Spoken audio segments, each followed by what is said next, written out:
Hi guys, flex ko lang guys itong bago naming tahanan dito sa Santiago, Hingog City. 123 square meter.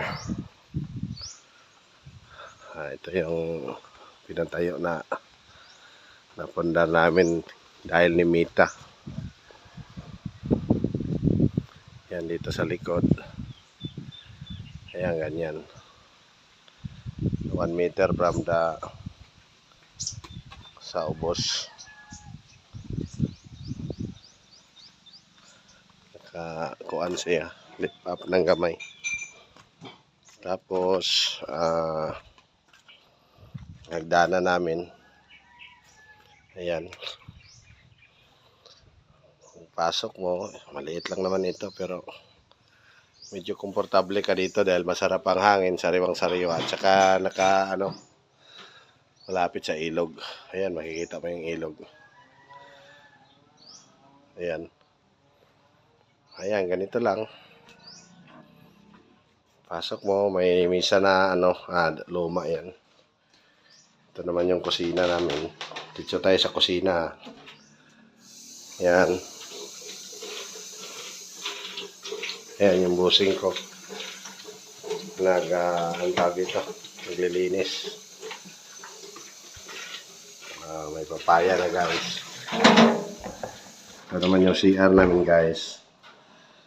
Medyo maluwang siya. Ayan. Maluwag. Ito magandang linaw na malinaw ang tubig. At saka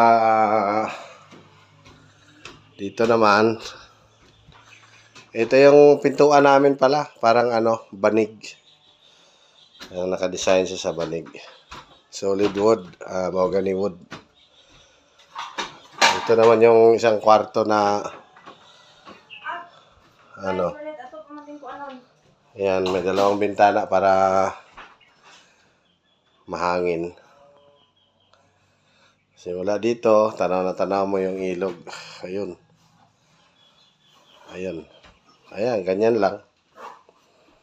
Maliit lang, buhay-buhay lang. Bagay ito sa bagong mag-asawa. Sana. Pero kami, matagal na kami mag-asawa. Ayan, yung terrace. May mga upuan na galing sa Rebirth. Ayan yung namin. PCX 160.